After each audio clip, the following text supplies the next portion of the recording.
एकमेकांना धीर देणं सुद्धा अत्यावश्यक सेवेतच मोडतं. भीतीपेक्षा मोठा कोणताही व्हायरस नाही आणि हिमतीपेक्षा मोठी कोणतीच लस नाही.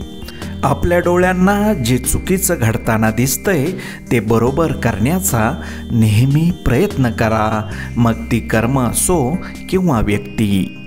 मृत्यू हा तोच दिवस आहे ज्या दिवशी आपल्याविषयी सर्वांच्या तोंडून चांगले शब्द आणि स्तुती सुमने येतात.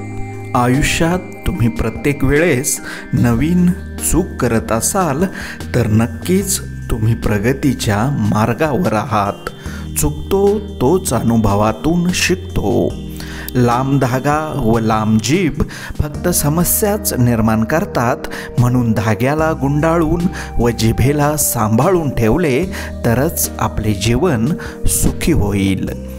रंग पाहून मनुष्याचा स्वभाव शोधू नका. निष्ठावंत आणि चांगले लोक नेहमी साधेपणाने भेटतात.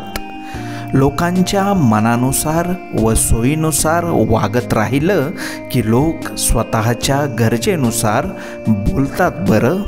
लहान असताना वाटायचं की परीक्षा फक्त शाळेतच असतात. आत्ता समजतंय आयुष्य जगायला पण खूप परीक्षा पास कराव्या लागतात. आपल्या आयुष्यात येणारी प्रत्येक व्यक्ती काही ना काहीतरी शिकून जाते आणि जे शिकलं ते साठवून ठेवायला शिका, कुठेतरी कामात येते बरं.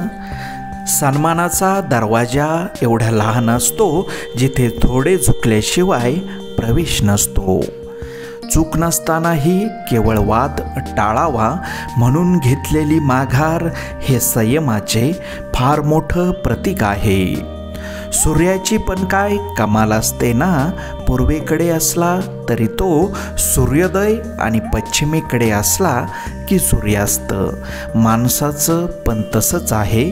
समोरच्या व्यक्तीच्या मनाप्रमाणे वागलात तर चांगला आणि मनाविरुद्ध वागला तर वाईट.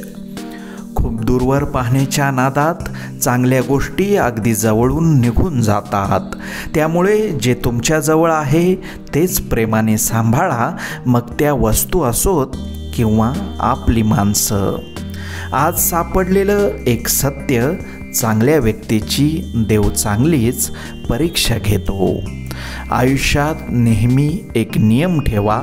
सरळ बोला, खरं बोला आणि तोंडावर स्पष्ट बोला. त्यामुळे जे आपले आहेत ते समजून घेतील आणि जे कामापुरते आहेत ते निघून जातील. आयुष्य हसत खेळत जगले पाहिजे असे म्हणतात, पण खेळणे तर काही लोक लहानपणीच विसरून जातात आणि हसणे हळूहळू वाढत्या जबाबदाऱ्यांमध्ये दबून जाते. निर्णय चुकला तरी हरकत नाही.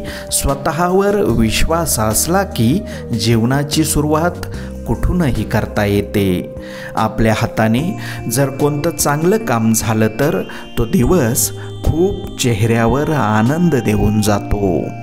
आयुष्य म्हणजे काय हे त्या गरिबाला विचारा जो त्याची स्वप्ने पूर्ण करण्यासाठी स्वतःचा श्वाससुद्धा फुग्यात भरून विकतो.